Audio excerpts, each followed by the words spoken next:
On the phone, my father said, "Your mother has passed."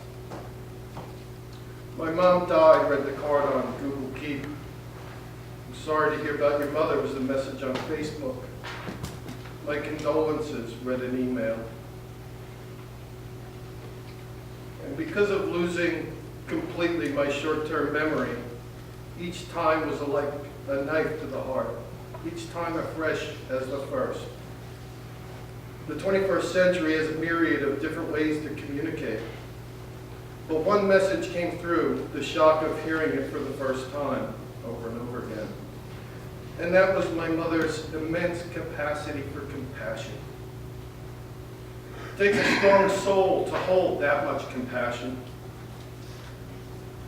My mother had a quiet strength, not the roaring lion kind of strength, more like the strength of a mountain. Unmoving in her compassion and a sheltering calm that cared for those around her. Whenever I came back here to visit, after the service, there would always be people that came up to me I didn't know and said how much my mother had meant to them, how much she changed their lives. Many versions of the same story, singular acts of compassion that changed lives. This strength that allowed her to take others' burdens onto her shoulders did not come easily. She fought many battles. I'm a direct result of her relentless strength. After many failed pregnancies, and even through 3 years ending with my sister Karen's death, my mother had the strength of will and faith in God to try again. My sister Nancy and I were born. I do not know many people, if any, who would have had the temerity to keep trying. She had a strength to persevere and hold together a house that contained her mother and my father, who were cut from very different cloth. She worked tirelessly to keep everyone as happy as possible. When my mother learned about my abuse, she dove in and learned all she could. She pushed people in power to develop and work on the issue of childhood sexual abuse. She opened her heart to those she found going through what I had gone through. She did the simplest of things. She listened.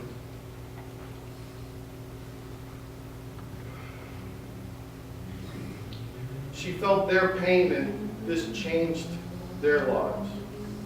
Sometimes in small bits at a time, and others in life-changing ways. She was always there. But for all the people she worked for, no other job was more important than that of wife to my father. My mother, without fail, supported my father, stuck by him, was devoted to him, and shared her empathy with him. My mother never sang her own praises. She did these things with grace and a simplicity that, if not looked at closely, would pass unnoticed. No fanfare, no look at what I did. She truly was doing God's work in His name.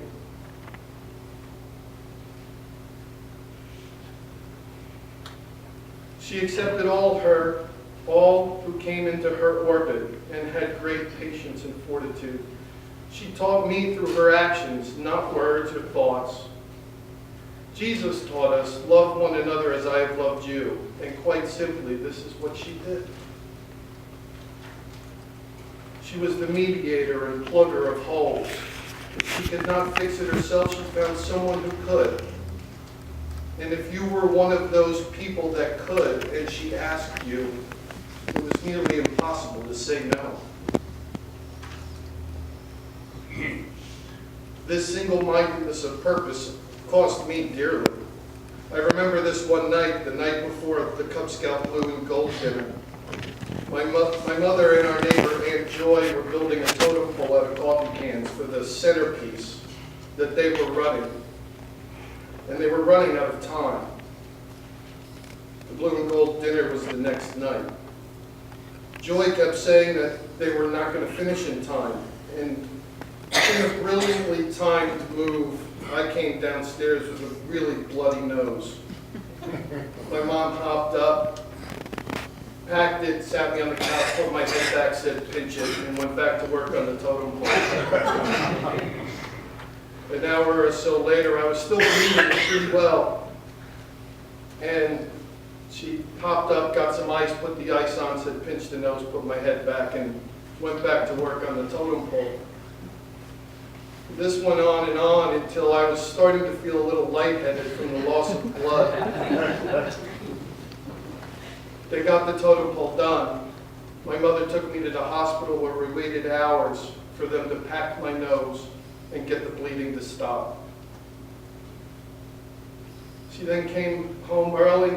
Then she came home and early in the morning went and set up the blue and gold dinner, ran it, and it went off without a hitch.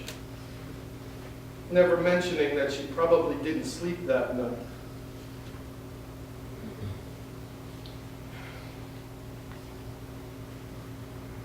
Or the time that I dropped the table of our camper that went up and you had to get in to get stuff out of the cubby holes, and I was holding it for her, and my really strong focus on things, I lost track of the fact that I was doing it, and this very heavy table crashed down on her head. Obviously gave her a concussion, and if not, a horrible headache. But the rest of we didn't stop camping. We didn't go anywhere. She continued to do what she needed to do, and our camping trip was great.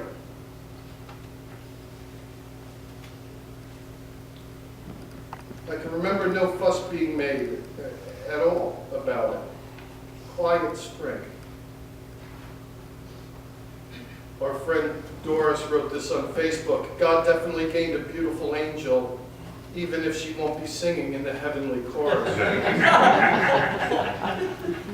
She would say that Aunt Joy had so much more artistic talent, or so-and-so could sing better, or so-and-so can do this better. But undeterred, she filled our lives with art and music and joy. Her singular acts of compassion resound around us and have become part of the fabric of all our lives, making all our lives better. She took the jobs that no one wanted or that no one even thought twice about. She worked in the election board on election day. She did all the work around this church. Things that needed to be done that people don't get credit for doing, and she did it and never asked for that credit. She must have made 1 million awesome cupcakes, those chocolate ones with the cream in it. She made themed birthday cakes for me for many years. This is before Cake Boss and these themed birthday cakes. She would do this. And one day, I said, I really would like the Pepperidge Farm layer cake. It's frozen. But she didn't make a big fuss. She just got me the Pepperidge Farm layer cake, and that's what I always had for my birthday from then on.